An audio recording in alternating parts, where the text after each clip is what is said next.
Hoy no vengo con un video de tarot, sino bueno, con un tema del cual me estuve informando, estuve investigando, estuve desarrollando, y son las carencias afectivas y la dependencia emocional. Le pongo carencias afectivas barra dependencia emocional porque quería extenderme un poco más con la dependencia emocional como primer consecuencia o como consecuencia más importante de las carencias afectivas. Así que bueno, vamos a estar viendo qué son las carencias afectivas, cuál es su origen, cuáles son sus consecuencias, sus síntomas, y al final, bueno, quería compartir una herramienta práctica que la verdad que a mí me ha servido y que sé que le ha servido a muchas personas como para dar algo que sirve, ¿sí? Así que bueno, vamos por ello. Bueno, en cuanto a qué son las carencias afectivas, justamente como el título lo indica, es una falta de algo, una falta de afecto, una falta de amor, una falta de cariño, principalmente originada en la infancia por parte de nuestros padres, de nuestros progenitores hacia nosotros mismos. Digo principalmente porque, bueno, ya saltando al tema del origen y de las causas, esto puede venir de varios lugares, o la predisposición a sentirnos carentes puede venir de varios lugares. Y esto puede ser, como ya dije, en la infancia. Si nos vamos más atrás, vemos el proyecto sentido. El proyecto sentido, bueno, es ese primer programa, esa impregnación que tenemos que viene de la gestación, ¿sí? De cuando estábamos en el vientre de nuestra madre, y está dado por las circunstancias que vivió la mujer en ese momento, su sentir, sus pensamientos y toda la impronta del ambiente conjunta con su propia impronta interna, ¿sí? Que se nos ha plasmado. Entonces de ahí también puede venir una cierta predisposición, o si ha habido rechazo justamente por parte de nuestros padres y de nuestra madre principalmente, eso lo sentimos al instante estando en el vientre de la madre, ¿sí? Si nos queremos ir más en profundidad, puede venir del transgeneracional, ¿sí? Podemos, por ejemplo, ser dobles de una persona que ha sido carente de afecto, ¿sí? O podemos venir de un árbol, como el mío, que es una sola carencia afectiva, ¿sí? Después, bueno, si quiero ir más en profundidad, aún también puedo ver, y esto lo pondré en último lugar porque no es tan importante, ¿sí? Las vidas pasadas. O sea, si yo por ahí no encuentro tanto el origen en mi infancia, en el proyecto sentido, en el transgeneracional, en mi familia, puedo ir a revisar a través de los registros akáshicos, por ejemplo, de una, no sé, sanación de vidas pasadas, una regresión, etcétera, a ver cuál fue el origen de esa carencia o de esa sensación de carencia o del percibirme como carente, ¿sí? De esa predisposición a sentirme así. Lo puedo ver si viene de otra vida. Digo que no es tan importante porque lo que somos ahora, ¿sí? En este momento, es el cúmulo de todo lo que hemos vivido y todo lo que hemos experimentado, ¿sí? Nuestra alma, nuestra esencia es la misma y lo único que ha ido cambiando es el cuerpo físico. En cuanto a las consecuencias, bueno, el apego, ¿sí? Ya vamos a ver que todas las que voy nombrando en cierta medida se dan de la mano y una coexiste con la otra porque son muy similares o una es consecuencia de la otra, ¿sí? Pero bueno, las voy a tratar de detallar lo más posible. Como dije, bueno, el apego, porque justamente si yo me percibo como una persona carente y, por ejemplo, no he recibido afecto por ninguno de mis padres, en el momento que aparece un amigo o una pareja o alguien que me quiere y que me da ese afecto, que me hace sentir lleno, justamente yo me voy a aferrar a esa persona como si fuese una cuestión de vida o muerte, ¿sí? Lo cual me lleva a la siguiente consecuencia, que sería la voracidad emocional, y es justamente esto, es el hecho de tener como un barril sin fondo a nivel emocional y a nivel interno que me hace nunca estar satisfecho y siempre querer más atención, más afecto, más caricias, más mimo, más tiempo, más dedicación, y estar todo el tiempo exigiendo y reclamándole a los demás lo que no he tenido de mis padres o de mi familia o de mi transgeneracional o de lo que sea, ¿sí? Otra consecuencia sería estar a la defensiva, justamente porque, ¿qué pasa? Si yo me he criado en un entorno hostil en el cual me ha faltado amor, voy a percibir el mundo como un lugar peligroso, como que voy a recibir ataques de todo el tiempo, como que no me siento respaldado, como que estoy vacío por dentro, como que no tengo quien me cuide, quien me proteja.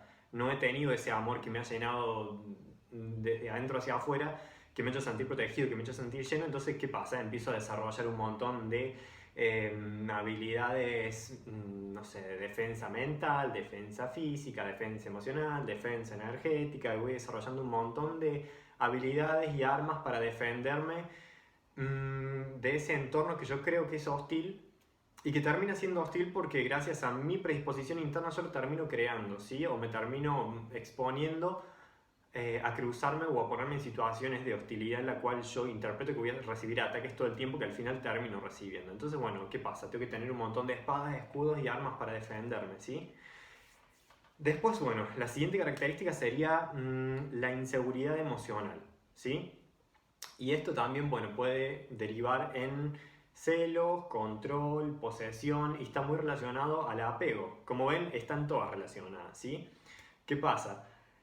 Volvemos, o sea, si yo soy una persona carente que me he criado con, no sé, una ausencia emocional de mis padres y a la vez he visto que mis padres no se han amado bien entre ellos y ha habido, no sé, engaño, hostilidad, malos tratos, bueno, justamente yo voy a proyectar esa imagen de amor o de pareja hacia la vida, por poner el ejemplo de pareja o de relación, ¿sí? Entonces, bueno, o sea, primero que voy a tener una predisposición a atraer ese tipo de parejas o a relacionarme con ese tipo de gente, ¿sí? Entonces habría que limpiar por una parte todo ese patrón de los padres o de alguno de los padres, ¿sí? Pero bueno, la inseguridad emocional que se manifiesta en celos, control y posesión es justamente eso. O sea, si yo estoy inseguro porque no estoy firme, no estoy lleno por dentro con ese amor que si bien no me dieron en el pasado, ya me lo tengo que dar a mí mismo porque yo no puedo reclamarle a los demás lo que mis padres o lo que mi familia no me dio. Pero bueno, la cuestión es que yo estoy inseguro porque estoy vacío en este momento de mí mismo, ¿sí? Entonces, ¿qué pasa? Tengo personas que me quieren, ya sea en mi entorno de amistades o en mi pareja, y bueno, la empiezo a celar, la empiezo a controlar y empiezo una cuestión de posesión justamente ¿para qué? Para que no me abandone, para que mi fuente de afecto, de cariño, lo que me llena, lo que me hace sentir bien, lo que me nutre no se vaya, ¿sí? Y lo triste es que justamente generamos lo opuesto a lo que queremos conseguir y es que la persona se agobie y se vaya, porque bueno, como dije recién, uno no tiene por qué, digamos, pasarle factura o estar exigiéndole a nuestros amigos o a nuestras parejas o a quienes sean que nos den lo que no hemos tenido en la infancia, en el proyecto de sentido, en una vida pasada, en la familia, en lo que sea, ¿sí? Eso yo tengo que hacer un trabajo interno y me lo tengo que dar a mí mismo y tengo que llenarme de mi propio amor propio, valga la redundancia, ¿sí?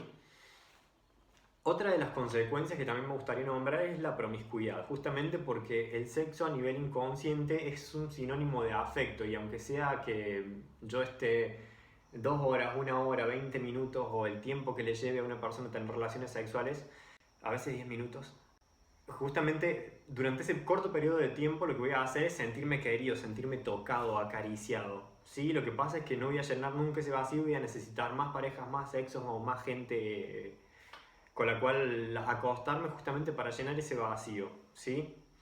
Otra de las consecuencias podría ser, de hecho es, los vicios y las adicciones. Las personas que están en todo el ámbito de la biodescodificación, bioneuroemoción, psicobiología, medicina germánica, tiene muchos nombres, pero la línea esta saben muy bien que, bueno, justamente es una manera de llenar un vacío. Ellos lo estudian mejor y saben qué clase de sustancia, si viene del padre o de la madre, bueno, hay toda una clasificación, ¿sí?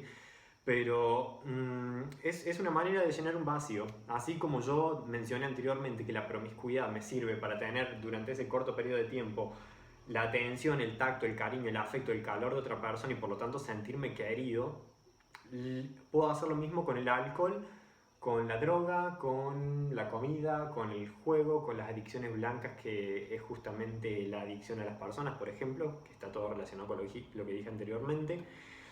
Entonces son maneras de llenar ese vacío. Y si son sustancias, me sirven también para de alguna manera evadir la realidad, ¿sí? Es triste. Es triste, pero bueno, es una realidad y está bueno verla directamente como para empezar a trabajarla y a liberarla y a hacernos cargo de nosotros y a llenarnos de nosotros mismos, ¿sí? Después, otra de las consecuencias, la infidelidad. ¿Por qué la infidelidad? Porque justamente si yo soy una persona carente, voy a necesitar todo el tiempo atención, afecto, voy a tener la autoestima baja, voy a necesitar que me suban el autoestima, entonces ¿qué pasa?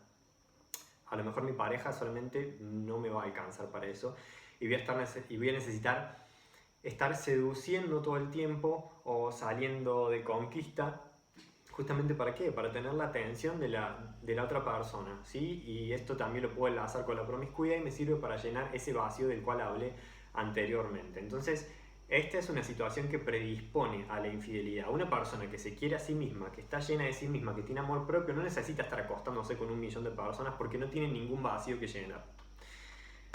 Eso. Después, bueno, pasamos a una parte del título que sería la dependencia emocional como principal consecuencia.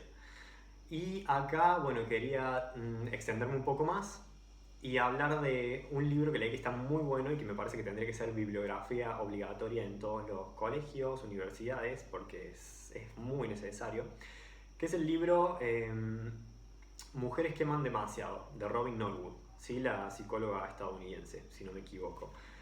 Yo le cambiaría el título porque el libro tendría que llamarse Personas que aman demasiado, ¿sí? Porque no es una cuestión solamente de las mujeres. Es muy propio, sí, de lo femenino, pero nos pasa a todos los géneros, ¿sí? Y bueno, esto habla básicamente del síndrome de Estocolmo, este libro. Sería enamorarme o estar obsesionado con estar con una persona que no me llena o que me maltrata o que me es desleal. Y justamente cuando yo encuentro una persona que hace lo opuesto, o sea, me aburro y la dejo. El libro lo explica muy bien, pero habla cómo se va gestando todo este proceso de dependencia emocional, ¿sí? Yo generalmente, como explica el libro este, bueno, en una pareja uno trata, ¿sí?, de solucionar una situación que está irresuelta con los padres, la proyecto en mi pareja y la voy a tratar de solucionar, ¿sí? A través de mi pareja, proyectando en los patrones de los padres. Entonces, ¿qué pasa? Si, por poner un ejemplo, mis padres fueron alcohólicos y infieles, no mis padres, pero por poner un ejemplo, yo lo que voy a hacer es buscarme una pareja alcohólica e infiel y me voy a obsesionar con esa pareja y voy a tratar de que deje de ser alcohólico y deje de ser infiel y voy a empezar a buscarle terapeutas, me voy a convertir en su mentor, me voy a convertir en su maestro, me voy a convertir en su psicólogo, me voy a convertir en su maestro ascendido, en sus guías, etcétera, etcétera, ¿sí? Cuando no me corresponde, para nada, o sea, porque es una pérdida de energía tremenda esto. Entonces, ¿qué va a pasar? Me voy a convertir en todo eso para que esa persona cambie y yo, al cambiar esa persona, cambiar la imagen o el trato de mis padres hacia mí, o por medio de esa proyección resolver la relación con mis padres. Es muy enroscado, pero es una triste realidad. ¿Qué pasa si en el muy insólito caso yo logro hacer que esa persona cambie o que esa persona cambie por sus propios medios? Supongamos que empieza terapia. Empieza a hacer bio, empieza a constelar, empieza a hacer registros, se empieza a ocupar de sí misma. Esa persona cambia y me empieza a tratar bien, deja el alcohol, me es fiel, se ocupa de mí, me ve, me pregunta cómo estoy, quiere saber todo el tiempo si estoy bien, si me falta algo. ¿Qué pasa si pasa eso?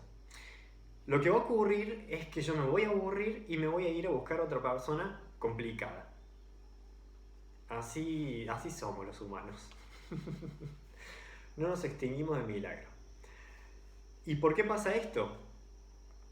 Porque justamente toda esta situación, digamos, de estar a las corridas y desgastando energía y enfocado en resolver la vida de mi pareja y los patrones de mi pareja y las heridas de mi pareja, hace que yo no vea mi propio dolor. Entonces es una forma de anestesiarme, ¿sí? Una característica muy propia de este tipo de vínculos es que el sexo es fantástico, pero el resto es un desastre. Y esto yo creo que en mayor o menor medida todos hemos experimentado, el haber estado con alguien con quien teníamos una cama increíble y lo demás dejaba mucho que desear, ¿sí? Es como si lo único bueno se polarizara por el lado del sexo y saliera por ese lado, pero tiene que ser algo equilibrado, digamos, a nivel sexual, a nivel emocional. Entonces, como bien decía, como tiene que ser todo equitativo en una relación sana, digamos, o medianamente equitativo, lo que ocurre es cuando si esa relación mejora, va a bajar esa frecuencia e intensidad sexual y eso va a ser uno de los motivos del aburrimiento de la persona que más se apega y se obsesiona por el otro. ¿Por qué? Justamente porque el sexo le servía como una especie de escape, como una especie de droga o le genera un estado alterado de conciencia que le impedía ver una sensación de depresión y de tristeza subyacente que tiene su origen justamente en la relación con los padres. Como dije, es muy enroscado y muy arraigado, pero para mí la verdad que leer este libro y darme cuenta de este patrón fue como, o sea, toda una epifanía, una iluminación, fueron muchos clics, digamos, muchas situaciones que se me vinieron a la mente de mi vida, de la vida de mis amigos, de la vida de parientes y muchas situaciones. Entonces la verdad es que lo súper recomiendo que lo lean, ¿sí? Es fantástico. En cuanto a las consecuencias, otra de las consecuencias que la verdad se me acaba de ocurrir en este momento y que no la había notado en el libreto, podría ser la desvalorización. Justamente por el hecho de que, primero, bueno, por sentido común, ¿sí? Una persona que está carente de afecto, que está vacía, no sabe quererse a sí misma porque no tiene el referente paterno y materno de cómo quererse, o no tiene un modelo de lo que es el amor sano, ¿sí? Entonces, ¿qué va a hacer? Justamente va a empezar a mendigar afecto, a controlar, a poseer, a exigir, a ser una persona vorazmente, emocionalmente voraz. Y eso va a hacer que se desvalorice porque internamente, inconscientemente sabe que se está dejando de lado, ¿sí? Y esto, bueno, la desvalorización justamente puede repercutir a nivel óseo, a nivel muscular, a nivel sanguíneo y ya derivar en síntomas físicos. Así que es importante saberlo y verlo para tenerlo en cuenta. Entonces, bueno, Fernando, danos una solución. ¿Existe la solución a todo esto? Aunque parezca difícil, sí. Existe. Y la solución es básicamente el amarme a mí mismo. Sé que puede sonar un poco cínico, no es lo que a muchos nos hubiese gustado escuchar, pero la verdad es que no queda otra. O sea, tengo que llenar mi vacío con mi propio amor propio, valga la redundancia, ¿sí? Yo puedo, por ejemplo, no sé, para ser práctico, hacerme una lista. Puedo hacer una lista con una columna que diga lo que no me ha dado mi padre, por ejemplo. Otra, lo que diga lo que no me ha dado mi madre. Entonces, bueno, voy anotando. Mi madre me hubiese gustado que me cuide más, mi padre me hubiese dado que me haga sentir más seguro. De los dos me hubiese gustado que me transmitan un modelo de relación de pareja sano, etcétera, etcétera. Entonces, en otra columna empiezo a notar de qué manera yo me puedo dar eso a mí mismo, ¿sí? O simplemente me empiezo a dar cuenta. O sea, si yo lo que he querido es atención, contención, respeto, me lo empiezo a dar yo. Yo me empiezo a contener, yo me empiezo a cuidar, yo empiezo a seleccionar muy bien con quién me quiero juntar, yo empiezo a ver qué personas suman mi vida y qué personas restan, los que restan a su casa, los que me quitan energía a su casa, y lo que no están dispuestos a cambiar para que haya una relación más sana a su casa. Y entonces empiezo a responsabilizarme de qué personas yo dejo entrar a mi vida, dejo entrar a mi casa, dejo entrar en mi intimidad, que es muy importante. Y empiezo a buscar situaciones y personas que aporten, que sumen, que haya un compartir, que haya un intercambio, que la relación sea sana, sea nutritiva, ¿sí? Empiezo a hacer un cambio, un barrido, una limpieza. Por ejemplo, me puedo hacer otra lista de cómo me hubiese gustado que me amaran mis parejas o exparejas. No sé, fulanito me tendría que haber dado tal cosa, el otro me tendría que haber sido fiel, la otra me tendría que haber prestado más atención, lo que sea. Entonces, ¿qué pasa? Bueno, hago lo mismo que hice con la columna de mis padres, ¿sí? Me empiezo a ser leal yo, me empiezo a dar atención yo, me empiezo a cuidar yo, empiezo a hacer lo que a mí me gusta, empiezo a hacer lo que a mí me disfruto, lo que me hace disfrutar, perdón. Siempre y cuando sean cosas sanas y que no nos dañen a nosotros ni a otros, ¿no es cierto? Y me empiezo a ser leal a mí mismo, y ser leal a mí mismo es justamente tener en claro cuáles son mis valores, qué clase de persona quiero ser, cuáles son los pilares de mi vida y ser leal y fiel a eso, ¿sí? Si a mí, por ejemplo, no sé, me nutre hacer danza e ir a la montaña a caminar a la naturaleza con mis amigos, que sí, es lo que me nutre a mí.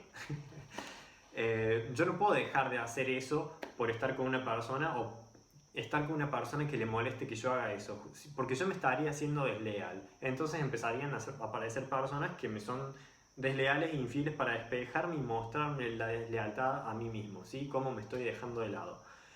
Entonces es básicamente eso, ¿sí? anotar qué me hubiese gustado que me hayan dado mis padres, mis amigos, mis parejas, y empezar a dármelo a mí mismo. Y de esa forma yo empiezo a llenarme de mí mismo. También sería convertirme en mi propio padre y madre, ¿sí? Porque habría que sanar lógicamente el niño interior, que en una situación de carencia afectiva y de dependencia emocional no está nada bien. Entonces yo me empiezo a responsabilizar de eso, ¿sí? Empiezo, por ejemplo, a hacerme otro listado más del periodo, no sé, 0 a 3 o 5 años. ¿Qué pasó en ese momento? ¿Qué me faltó? Entonces, bueno, en base a eso hago lo mismo. Empiezo yo a llenar esas carencias o a cuidarme y a tratarme bien como me hubiese gustado que me traten, o como, mejor dicho, como hubiese necesitado que me traten, como un niño de esa edad hubiese necesitado que lo traten. Y así puedo ir subiendo hasta llegar a la edad actual, ¿sí? Haciéndolos en periodos de 3 en 3 o 5 en 5, cada uno lo va viendo. Lo primero que necesito es el compromiso conmigo mismo, el reconocer que tengo un problema, que tengo una carencia afectiva que me hace tener determinados patrones de conducta o comportamientos que me hacen mal y a otras personas también. Entonces tomar la decisión de comprometerme conmigo mismo y de responsabilizarme de mí mismo y de sanar esa herida y de llenar ese vacío, ¿sí? Entonces eso es lo primero. Luego, como aporte externo, herramientas, bueno, tenemos hoy, primer principal, la psicología, básicamente. Después tenemos, dentro de la parte holística ya tenemos, bueno, la bioneuroemoción, biodescodificación, psicobiología, medicina germánica y todas las de esta línea que hacen un aporte, digamos, y analizan la parte transgeneracional, ¿sí? Para sanar. Tengo también las constelaciones familiares, que yo puedo ir, por ejemplo, y constelar, por poner un ejemplo, no sé, la relación con mis padres, en el caso de que la carencia afectiva venga de ahí, o puedo constelar directamente mi carencia afectiva, mi vacío, mi dependencia emocional, ¿sí? Tenemos también los registros akáshicos, porque bueno, es una herramienta maravillosa para acceder y ver el origen de esa situación, y yo al recibir la información con la impronta energética ya se empieza a generar un desbloqueo y ya empieza a haber un cambio a nivel interno. Y lógicamente, bueno, ahí también puedo ver de dónde viene, o sea, y como dije antes, esto puede ser de la infancia, el proyecto sentido, el transgeneracional, una vida pasada, y se va a aclarar más el panorama, ¿sí? Tengo también el PNL, el coaching, hay distintas herramientas que, bueno, resuenan con distintas personas en distintos momentos evolutivos de su vida, así que hay para elegir y bueno, no hay excusa. Es por ahí un poco largo, puede ser un poco difícil, puede haber altibajos, pero que se puede y bueno, es un viaje maravilloso incursionar dentro de uno y descubrir qué es lo que hay que sanar y descubrir recursos, así que bueno, manos y alma a la obra. Les agradezco mucho por ver el video, hemos llegado al final, así que bueno, les pido que si les ha gustado, le den me gusta, se suscriban, activen la campanita de las notificaciones y lo compartan en las redes sociales. Muchas gracias nuevamente y les mando un abrazo grande y que estén muy bien.